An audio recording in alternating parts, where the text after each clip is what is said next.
내 인생의 쉼. 기억하시죠? 제주 쉼투어. 제주 쉼투어가 좋은 점이 뭐냐면은 관광사들이 여행사들이 자기들끼리 다 옵션을 정해놓고 네. 이 패키지, 이 옵션 이거대로 하셔야 됩니다. 네. 강매하다시피 하고 있는데 제주 쉼투어는요 할인항공, 또 렌트카, 숙소, 택시 관광, 버스 관광까지 고객님에게 딱 맞는 상품을 이렇게 찾아드립니다. 그건 70%까지 할인받을 수 있는데 요 노하우 제주 쉼투어가 확실하게.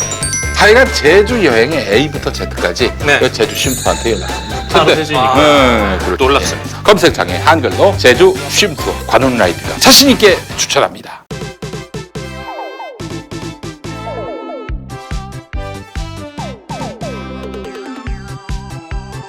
관훈 라이트 클럽으로 오신 여러분 환영합니다. 반갑습니다. 감사합니다. 반갑습니다. 벌써 이제 10월도 이제 하순을 향해 달려가고 있습니다. 네. 하순이죠. 예. 벌써 이렇게 10월도 가면 2달만 남았습니다. 네. 올해는 정말 다사다난했던 한 해였고요. 예. 매년이 그런 것 같습니다. 뭐 정말 MB도 구속하고요. 그 네. 어려웠던 MB 수사가 중요 고비를 넘겨서 MB도 구속됐고요. 가장 큰 거는 역시 그 1월 1일부터 이 김정은 위원장의 새해 벽두 그렇죠. 신년사부터 시작된 예. 이국면 예. 정말 반전의 반전이었습니다. 남북 화해 평화 무드, 4.27 남북 정상회담도 있었고 9월에 네. 평양 정상선언이 있었고 그 사이 또 6월에 이제 북미 정상회담. 북미 그렇죠. 정상회담이 네. 있었고 6월 지방선거도 있었고요. 하여간 올 한 해는 혁명에 혁명을 거듭했던 그런 한 해였고요. 내년에는 뭐 이 국면이 계속 연장이 돼서 새해에도 북미 관계 개선이라든지 또 자유한국당이 쪼그라든 한국 정치판이 어떻게 또 총선을 앞두고 새로운 채비를 하느냐 여기 또 관심사가 생겨날 것 같습니다. 네. 예, 그래요. 저는 사실 또 최근에 돌아가고 있는 한국 정치 상황, 특히 이재명을 정점으로 한 정치 상황, 기함을 합니다. 야, 어떻게 이런 일들이 계속 반복되는가? 예, 그렇지 않습니까? 네. 충격이 뭐 갈수록 더해지고 있는 것 같고요. 이재명 지사는 뭐 이렇게 위기를 잘 돌파하나 몰라요. 뭐 이러다가 어쩌다 큰 거 하나 걸려가지고 자빠지는 거 아닌가 이렇게 우려하는 분들도 있는가 하면은 이런 여러 가지 그 곡절들을 하나하나 헤쳐오면서 내성이 생겼고 또 많은 국민들이 이재명 뭐 우리가 순결해서 좋아하는 거 아니다. 일 잘하니까 좋아하는 거다. 또 이러면서 또 앞으로 나올 여러 그런 뭐 의혹이나 뭐 스캔들에 대해서는 귀담아 듣지 않겠다라고 말하는 분들도 있는 것 같고요. 근데 뭐 몇 가지는 뭐 깔끔하게 처리가 된 것 같고 아직 네. 몇 가지는 좀 의문이 있는 것 같긴 한데 네. 근데 어쨌든 사실 이재명 지사와 관련된 이런 지금 여러 가지 논란들이 네. 몇 년 전부터 있었던 논란이긴 해서 네. 뭐 크게 뭐 사실이 뭐 충격적이거나 그러진 않았던 것 같아요. 네. 그렇죠. 네. 뭐 무슨 형수 욕설이라는 뭐 빼박 증거가 있긴 하지만은 네.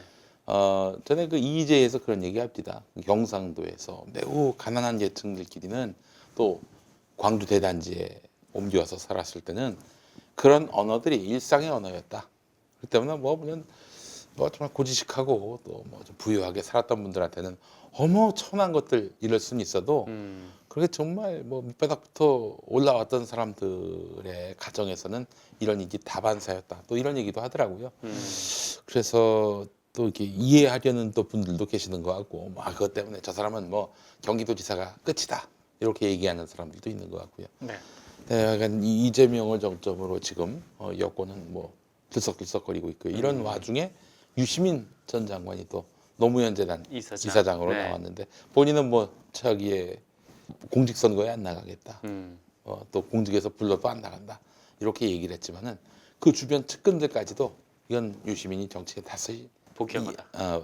측근들은 뭐 유시민이 그런 말을 해도 이건 뭐 정계에 복귀한 걸로 봐야 한다. 이렇게 또 얘기를 하고 있어요. 근데 향후 이제 진짜로 정치 일선에 나설 것인가 이 문제는 저는 유시민 이제 이사장이죠.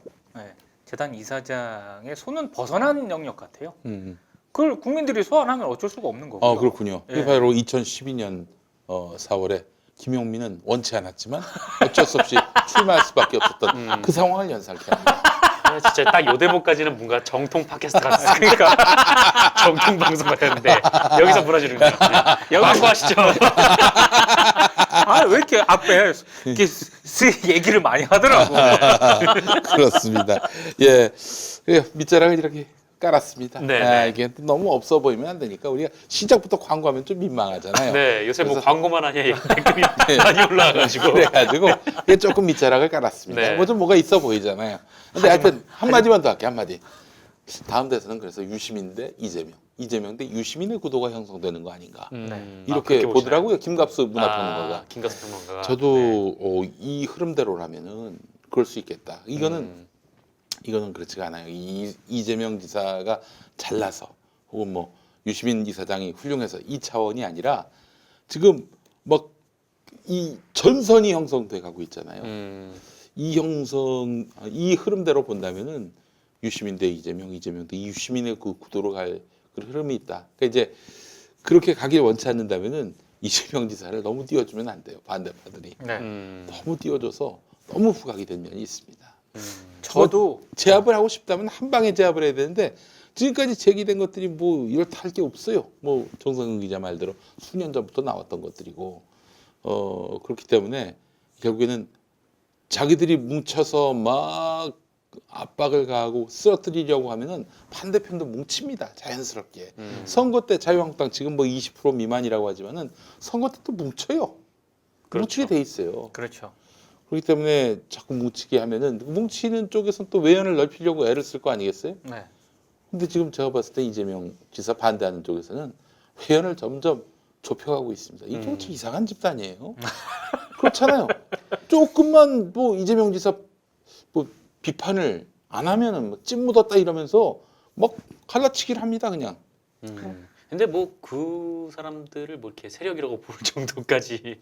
아, 이게 처음엔 되나? 대단했지. 저 네. 5월, 6월 기억해요. 그때 뭐 나중에 뭐 여러 선거 결과를 통해서는 한 줌도 안 되는 세력으로 드러났지만은 그 당시만 해도 온라인 정서는 완전히 반 이재명이었어요. 2017년 대선 때 그 경선 레이스에서 이재명 후보가 낙마한다는 전제로 후원금을 보냈는데 그걸 갖고 지지 선언을 했다고. 그 2018년 지방선거 때도 지지 선언을 한 것처럼 그렇지 않습니다. 왜냐하면요. 지상파 방송 진행을 하고 있어요. 진행자는 지지 의사를 표할 수가 없어요. 제도적으로. 저는 그래서 안 했습니다. 뭐 나중에는 제가 이재명을 찍었다고 했지만은 그건 선거 이후라고. 그런데 뭐 그냥 아주 지레짐작 김용민이는 이재명 편일 것이다 이러면서 그냥 비난을 해대는데 나는 누구를 지지한다는 얘기를 안 했는데 나를 비난하는 걸 보면은 자기 편으로 만들 생각이 없는 거지. 봐봐 그렇게 해서 떨어져 나간 사람들이 한두 명입니까 지금?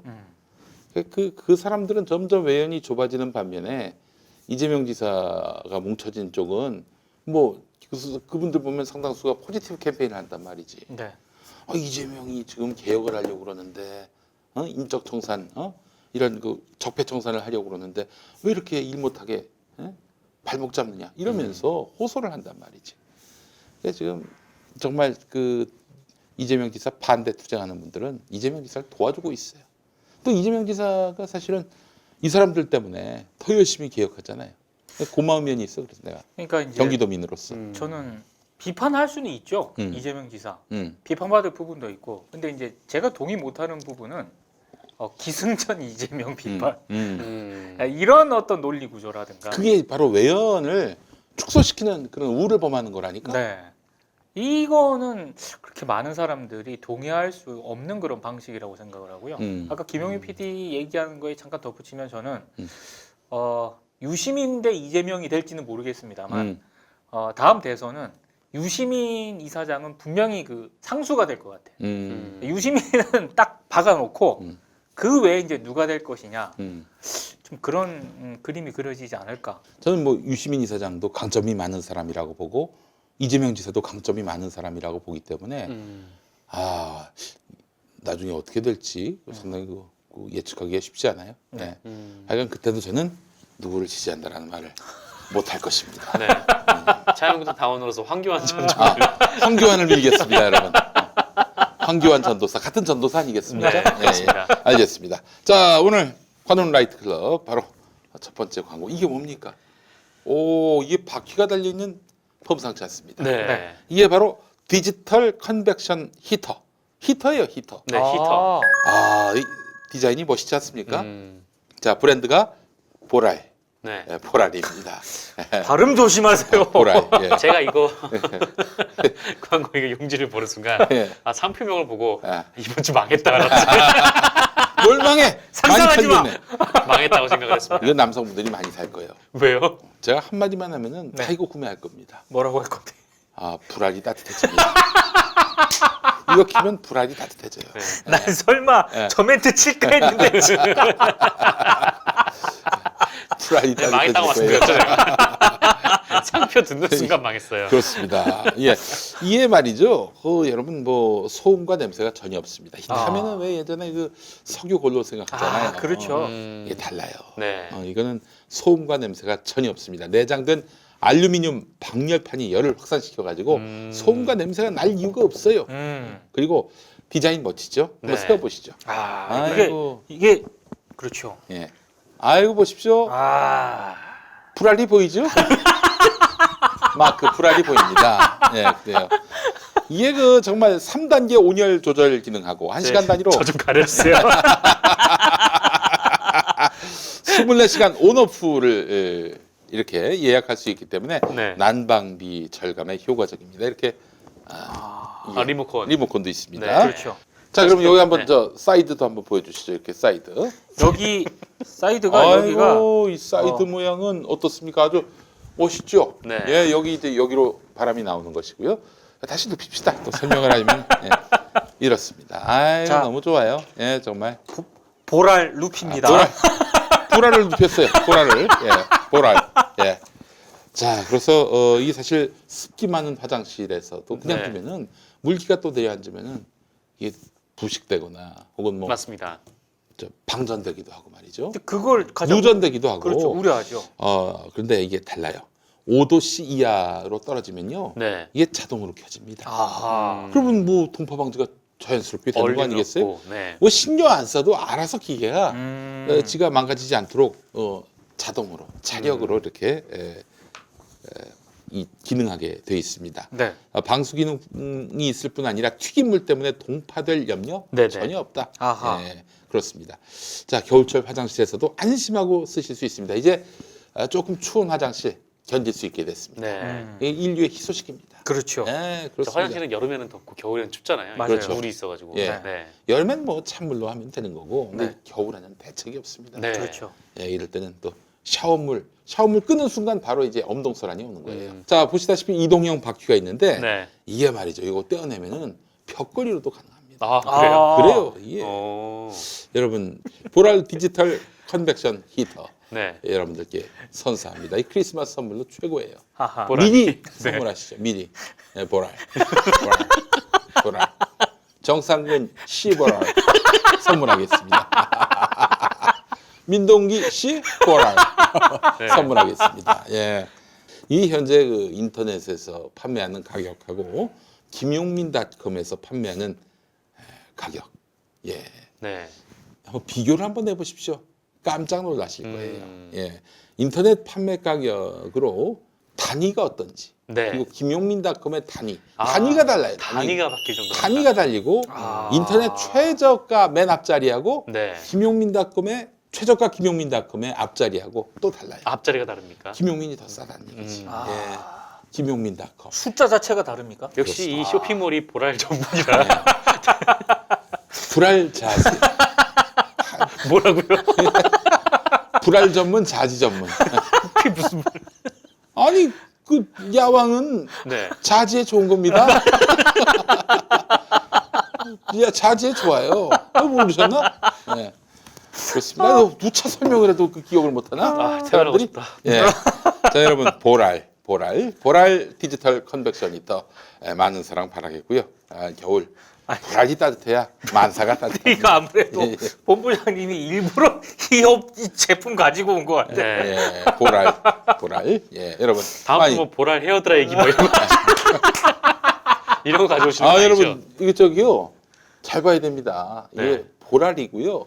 삐오랄이 아닙니다. 삐오랄이 아니고 보랄입니다. 보랄 아셨죠? 보랄. 보라 헤어 드라이기 나올 것 같아. 다음 주에요. 거기 말린. 그것도 필요하겠군요. 네. 뭐가 필요합니까? 알겠습니다. 보랄 디지털 컨벡션 히터로 여러분을 모십니다. 관훈 라이트 클럽 이제 본격적으로 시작하겠습니다. 네, 민동기 국장님 뭘 준비하셨어요? 저희가 몇 번 언급한 네. 과연 이분이 임기를 제대로 채울 수 있을 것인가? 박준동 예, 조선일보 노조위원장. 그렇습니다. 예. 조선일보 경영진 입장에서는 박준동 노조위원장이 계속 준동하는 걸로 아마 느껴질 겁니다. 그렇죠.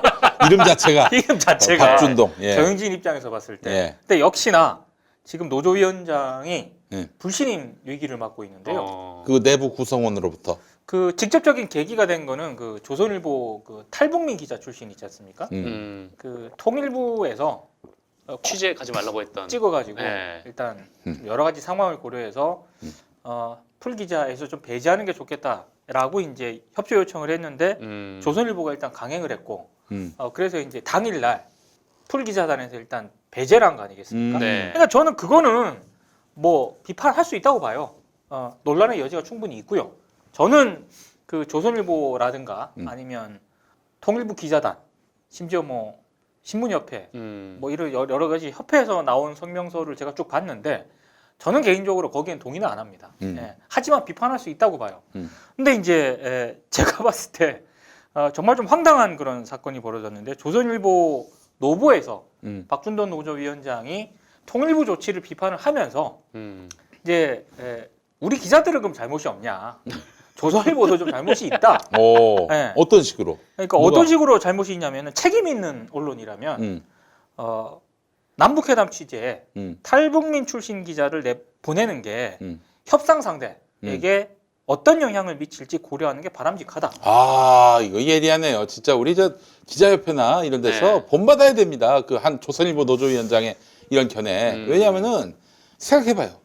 남북 대화를 하는데 말이죠. 네. 월북한 사람이 네. 취재하러 왔다고 치면은 네. 이거 매기는 거지. 그렇지 않아요? 그렇죠. 그 이승훈 평론가랑 잠깐 금요일에 얘기를 잠깐 했는데 그 얘기 하시더라고요. 그러니까 만약에 북한에서 그 취재진으로 이 남한을 계속적으로 비방을 했다거나 아니면은 뭐 그 남한에서 북한으로 넘어간 네. 그러면서 체제를 비판한 그런 사람을 보내서 취재를 시킨다라고 하면은 조선일보가 가만히 있었겠냐? 이거는 그 북한이 우리를 무시하는 처사다라고 비판하지 않았겠느냐? 당연하죠. 그렇게 얘기를 하시더라고요. 예. 그러니까 저는 충분히 그 어찌됐든 좀 비판받을 소지는 있지만 통일부의 그런 취재 협조 요구가 전혀 난 무리한 요구라고 생각을 안 합니다. 통일부는 아마 북측에 네. 문의를 했을 거예요. 틀림없이. 근데 북측이 뭐 좋다고 하겠습니까? 그건 뭐 이런 제하에 거절했을 거예요. 네.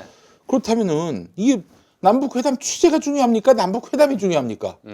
남북회담이 중요하면은 남북회담에 걸림돌이 되는 문제가 있으면 치워야 될 거 아니에요. 지금 그 사람 취재를 안 오면 뭐 안 되는 뭐 중요한 일이 있습니까? 그거 아니잖아요. 그리고 정말로 그 조선일보 입장에서 생각을 해봤을 때도요. 제가 통일부를 출입하는 기자가 그 기자만 있는 게 아니잖아요. 그렇죠. 전 다른 기자도 많잖아요. 조선일보에. 네, 조선일보가 원래부터 이런 남북 대화나 남북 화해 협력 무대에 대해서 애초부터 야지를 놓았던 신문이기 때문에 이 탈북자 출신 기자를 배치했다는 것 자체가 이 회담에 어떤 그런 불편한 변수를 만들려고 하는 그 의도가 있다. 의도성이 있다. 저는 이렇게 봅니다. 그러니까 저도 이제 통일부의 조치는 뭐 사람에 따라서 혹은 매체에 따라서 언론에 따라서 비판할 수는 있지만 제 관점에서 봤을 때는 무리한 요구는 아니었다. 조선일보가 충분히 검토해 볼 만한 그런 사안이었는데 조선일보는 그걸 강행을 했지 않습니까? 예.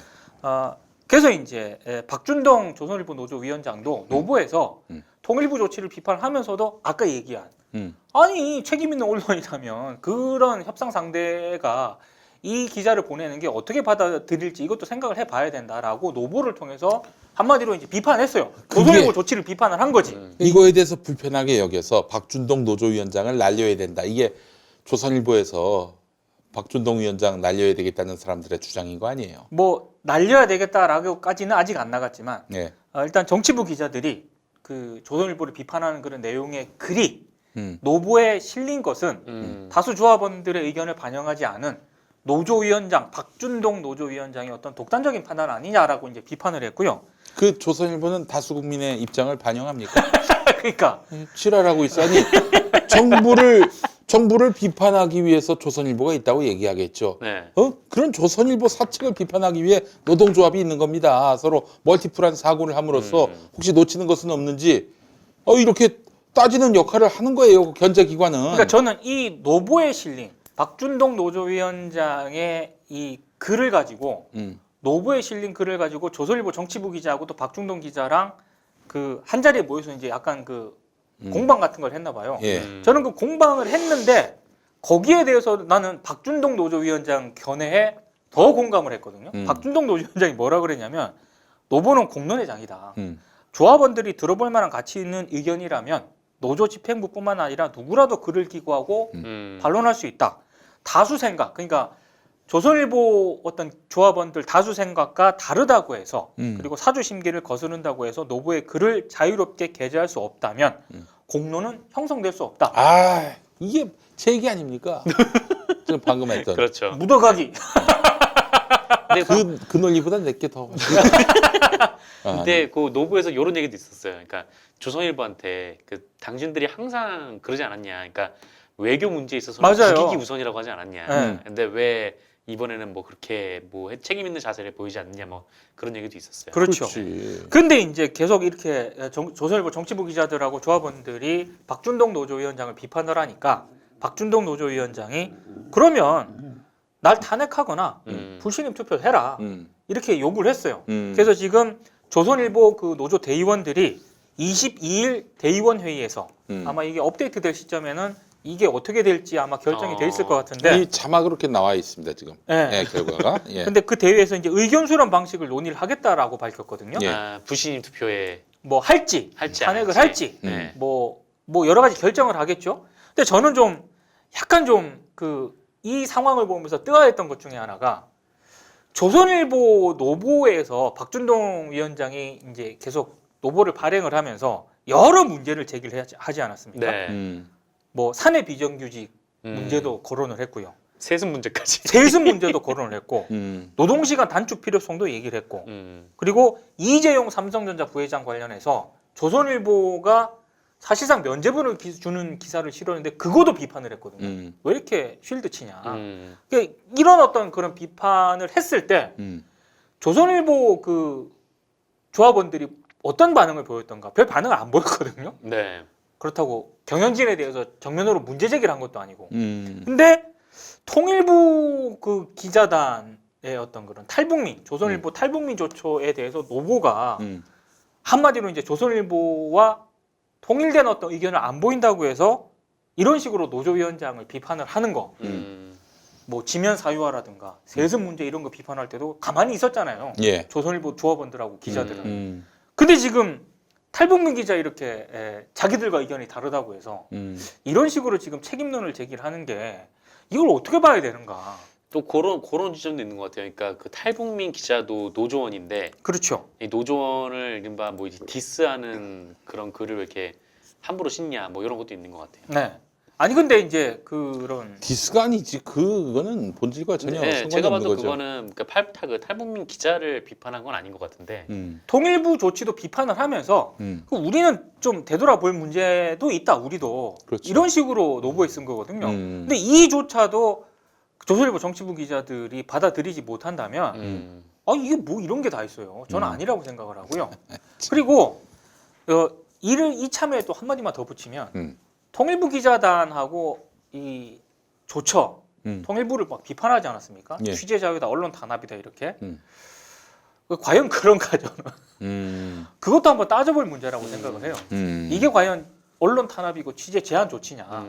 나는 그렇게만 볼 문제는 아니라고 생각을 하고요. 예. 그리고 기자단이 진짜로 왜 저는 이 사안이 불거졌을 때 언론 시민단체도 그렇고 언론 노조도 그렇고요. 이 기자단 문제에 대해서 정면으로 비판을 안 하는지 잘 모르겠는데 지금까지 기자단이 도대체 언론 개혁을 위해서 어떤 목소리를 내온 적이 있어요? 저는 거의 본 적이 없거든요. 이명박근혜 정권 때 해직 기자 양산되고 언론인들이 징계받을 때 기자단 차원에서 무슨 성명서 하나 나온 거 봤습니까? 본 적이 없습니다. 그리고 통일부 기자단 뭐 툭 까놓고 얘기해서 얼마나 수많은 오보가 지금까지 쏟아졌어요. 그 오보 쏟아졌을 때 통일부 기자단이 사과 성명 하나 발표한 거 봤습니까? 없어요. 없어. 그리고 이 녹화하고 있는 이 시점에서 KBS가 그 단독 보도한 거 있지 않습니까? 네. 한국은행 금리 인하, 조선일보. 박근혜 청와대랑 짝짝꿍 해가지고 조선일보가 기사 압박해가지고 결국 금리 인하 했잖아요. 그런 기사가 나왔을 때 지금 나왔잖아요. 그러면 저는 제가 만약에 한국은행을 출입하고 있는 그 기자단의 기자다. 그럼 나는 조선일보에 해명해야 된다라고 생각해요. 해명을 요구해야 된다라고. 근데 그런 뭐 입장이라든가 뭐 기자단 차원에서 내는 거 봤습니까? 없어요. 그러니까 왜 기자단 차원에서 무슨 언론격이라든가 자성 이런 거는 단 한 번도 목소리를 제대로 낸 적이 없으면서 이 조그마한 어떤 논란의 소지가 있는 이런 사안에 대해서는 일치단결 진보 보수 구분 없어. 그냥 기자단 이름으로 거의 뭐 한 사람 빼놓고 다 들어갔더만 이번에 통일부 기자단. 네. 네. 저는 한겨레 이런 신문 행태는 빼고. 상당히 문제가 있다고 보는 거죠. 네. 동료 집단끼리 그렇게 뭐 한 목소리를 내는 거라고 봐야 될 것 같고요. 자기가 여기서 빠지면은 뭐 소외될 것 같으니까 또 그렇죠. 그냥 이름 올린 사람도 있는 것 같아요. 네. 부끄러운 줄 알아야 됩니다. 저는 예, 왜 기레기라는 소리를 집단적으로 듣고 있는지에 대해서 곰곰이 성찰할 필요가 있어요. 그래서 저는 진짜 언론 개혁을 할 수 있는 여러 가지 방안 가운이 있지 않습니까? 여러 가지 방안이. 저는 이 기자단 문제를 어떤 식으로든 개혁을 하지 않고서는 예, 이거 언론 개혁 진짜 쉽지 않다고 봐요. 그래요. 하여간 그 저기 강효상 때 그 최동욱 검찰총장 혼외 자식 네. 논란 보도가 나갔어요. 신경민 민주당 의원 이야기로는 곽상도 당시 청와대 민정수석이 거의 그만둘 무렵이었는데 강효상 조선일보 그때 편집국장이었나요? 편집국장. 예, 네. 그 사람한테 자료를 넘겼고 그게 보도가 나왔다는 건데 논란이 되니까 이거 기자들이 발로 뛰어서 만들어낸 특종이다라고 얘기했는데 그 기자들이 나중에 무슨 상 받을 때 우리 강효상 국장님이 네. 고비 때마다 부를 물어다 주셔가지고. 물어다 주셨다 네. 이렇게 얘기를 했던 네. 일이 있었고 또 이번에도 저 한국은행 그 금융감독위원회 부위원장이 청와대 안종범 경제수석한테 문자를 보낸 거에서 드러나듯 이렇게 또 금융위가 청와대가 조선일보에다가 자료를 물어다 주고 그렇죠. 강효상 편집국장 체제의 조선일보는 이걸 보도를 했고 결국 그래서 독립기관인 한국은행이 1%를 내리죠. 네, 순차적으로 네. 그렇게 해서 금리 인하를 했고 금리가 인하되면서 이자가 싸지니까 가계부채가 또 게다가 또 저 뭐 이런저런 대출 규제 싹 없애고 그렇게 해가지고 부동산도 부동산 가계부채가 폭등하고 그때 나왔던 얘기가 그거지 않습니까? 빚내서 집 사라고. 네. 이제 뭐 하는 짓이냐고요 이게. 최경원 경제부총리가 제 성대모사를 좀 합니다만, 제가 이 빚을 내서 집 사라고 한 말은 단 한 번도 한 적이 없습니다. 했다면은 제가 동대구역에 가겠습니다. 이렇게 네. 얘기를 했어요. 예. 이런 얘기는 안 했습니다. 동대구역 얘기는 안 했어요. 예. 여하간 그렇게 해서 가계빚이 1,500조 늘어났습니다. 네. 정말 이런 조선일보 이게 박근혜 정권의 하청 신문 아닙니까? 거의 그랬다라고 봐야죠. 이게 아니, 뭐 2번이나 걸려 있으니까. 해명을 해야 될 게 너무 많잖아요. 지금. 이거 말고도 또 있을 것 같아요. 대법원이 또 그렇게 또 조선일보 화끈하게 네. 사법농단과 관련해서 또 밀어받고 밀어주고 또 띄워주고 서로 네. 그랬던 사이 아니겠어요? 그러니까 뭐 네. 사실상 뭐 이명박 박근혜 정부 때 국정 운영의 한 주체였다라고 봐도 좀 무리가 아닐 것 같은데. 언론이 아닌 거야. 근데 네. 뭐 이런 자들이 무슨 취재를 한다고 취재가 아니라 회방을 하려고 하는 거겠지. 언론기관을 빙자한 정치단체입니다. 조선일보는. 아니 그러니까 나는 좀 화가 나고 짜증이 나는 게 지금 걸려 있는 게 여러 가지잖아요. 대법원 출입하는 기자단, 혹은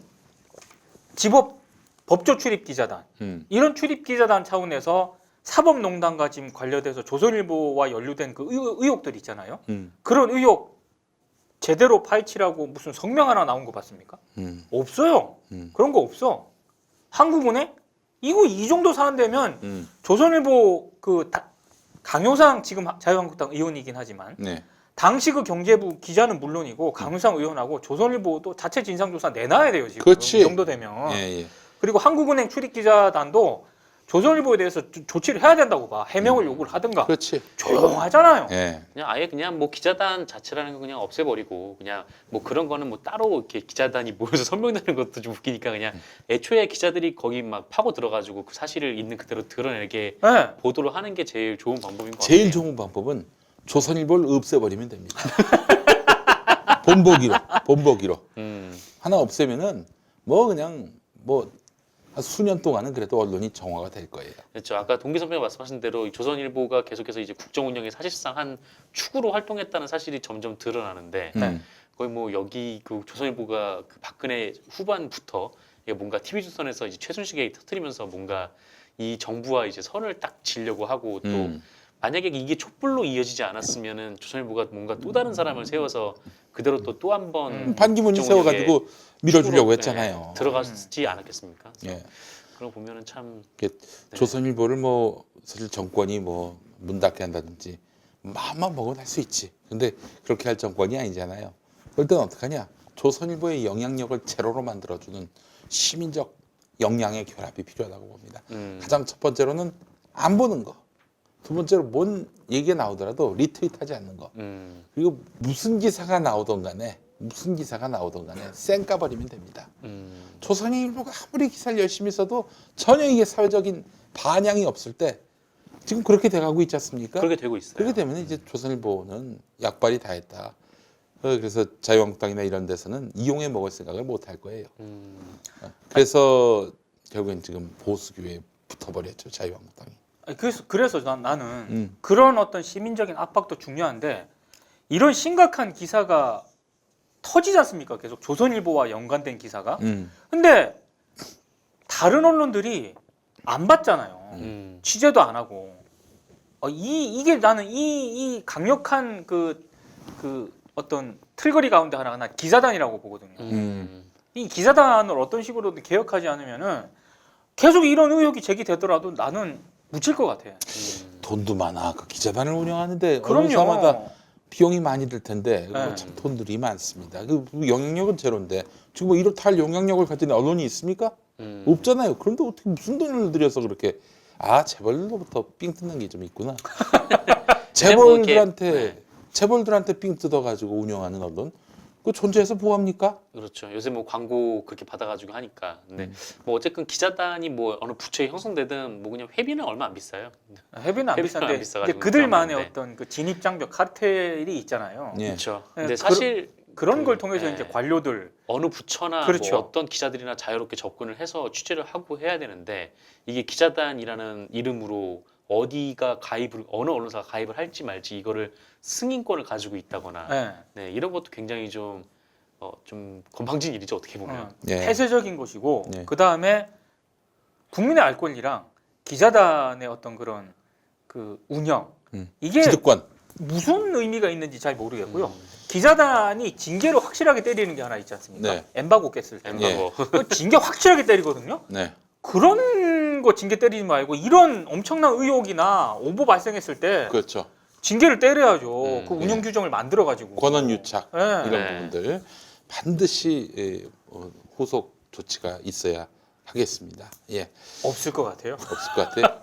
기자단은 절대 움직이지 않습니다. 그러니까 기성 언론 보지 말고 그러면 할 수 없어요. 그러면은 이제 정말 양심 있는 언론들 뭐 그렇게 해서 골라가지고 지원해 주든지 해야지. 이런 같은 우리가 봤을 때 시민의 품을 떠난 언론들은 아예 링크도 하지 말고 공유도 하지 말고. 뭐 그래도 요즘 진짜 다행인 거는 이번에 이제 그 한국은행 기사 같이 이 KBS가 지금 역할을 그렇죠. 찾아주고 있다. 뭐 그런 것도 굉장히 좀 고무적인 일이고 네. 그런 것 같습니다. 공영방송이 그나마 제 역할을 하고 있으니 참 다행이고요. 네. 공영방송이 이런 보도를 영구히 할 수 있도록 제도적으로 또 보완해 주고요. 또 저는 이런 생각도 듭니다. 공영방송이 때론 권력을 비판할 때가 있습니다. 문재인 정부를요. 네. 이거에 대해서 이것들 뭐 파업 때 도와줬더니 이렇게 배만 때린다 이러지 말고 또 한겨레가 또 아이고 한걸레질 또 한다 뭐 이렇게 비난하는 거 물론 그들도 역시 견제가 필요한 존재들이긴 하지만은 네. 문재인 정부에 대해서 비판하지 말고 오로지 찬양만 하고 그러면은 언론이 언론으로서 기능할 수가 없어요. 그렇죠. 왜냐하면 그렇게 되면은 KBS나 MBC나 그리고 한겨레 경향 같은 이른바 좀 그래도 부끄러움을 아는 언론, 뭐 정론을 아는 언론이라기보다는 부끄러움을 비교적 아는 언론들 같은 경우에는 입지가 좁아져요. 아, 쟤네들은 문바 언론이구나. 이렇게 아주 낙인이 박히게 된단 말이죠. 그러니까 네. 언론의 기능 중에는 권력에 대해서 때로는 견제하는 그런 역할도 담당을 해야 되는데 사실 저기 그들이 문재인 정부 비판한다고 뭐 죽어라 조선일보처럼 죽어라 하는 그런 비판은 아니잖아요. 그렇죠. 예, 뭐 때로는 어떻게 저기 수구 언론들하고 좀 차별이 없는 그런 아쉬운 실망스러운 기사도 있지만은 그런 것 자체를 하지 않도록 그런 것 자체를 하지 못하도록 하는 것은 그것은 언론 기능을 말살하는 것이고 그래서 장기적으로도 좋은 건 아닌 것 같아요. 제 생각에는 그런 일부분의 비판에 대해서도 좀 문호를 열 필요가 있어요. 네. 좀 그런 생각을 합니다. 네. 근데 뭐 어쨌든 뭐 언론은 그냥 언론들의 역할을 하고 또 시민들이 또 시민들 나름대로 뭐 견제를 하고 이렇게 서로 받아들이면서 피드백이 계속 오고 가는 네. 그런 형태가 되면은 굉장히 좋은 언론 환경이 만들어질 것 같아요. 근데 이제 정부를 비판할 때는 특히 여당 비판할 때는 기성 수구 언론들이 하는 똑같은 잣대로 비판하면 안 되고 정말 이게 비판할 가치가 있는 건지 사실에 근거한 비판인지 따져보고 비판을 해야 된다는 거예요. 그냥 같이 휩쓸려 가서 비판했다가는 시민들의 매서운 지적을 피할 수가 없을 겁니다. 이번에 그 자유한국당에서 계속 얘기하는 거 그 서울 메트로인가요? 거기 네. 네. 그 비정규 문제에서 한겨레가 그냥 한 면을 다 털어가지고 맞아요. 여기에 대해서 자세하게 어떤 팩트 관점으로 체크를 봐야 했죠. 되는가. 네. 예. 근데 그 기사는 굉장히 좀 그렇죠. 좋았던 것 그러니까 같아요. 수구 언론들은 다 그냥 아예 그 대법원 확정 판결까지 났어, 그거는. 네. 그냥 매도를 하기 바쁜데 그래도 한겨레 같은 경우에는 시시비비를 가리기 위해서 애를 썼고요. 네. 결과적으로 이거는 좀 더 들여다본 다음에 결론을 내야 한다. 이런 입장이거든요. 다소 유보적인 입장이긴 하지만은 아니 그러니까 이게 예. 비판받을 소지 분명히 있죠. 네. 근데 지금 보수 언론이 때리는 식으로 음. 완전히 무슨 쓰레기 집단 이런 것처럼 묘사를 해놨잖아요. 예. 그건 아니라는 거죠. 그렇죠. 예. 그나마 중심을 잘 잡고 있어요. 네. 한겨레가. 예. 여러분들도 그래서 저기 정부 비판을 할 때 틀린 사실을 갖고 비판하거나 언론의 정도에 부합하지 않는 비판을 할 때는 매섭게 질책을 해야 되겠지만 그렇죠. 비판 자체는 해서는 안 된다. 이 논리는 아니어야 한다라고 저는 생각을 합니다. 예. 비판받을 때는 비판 받아야죠. 네. 아, 그럼요. 그게 더 나은 발전이 있는 거 아니겠어요? 예. 알겠습니다.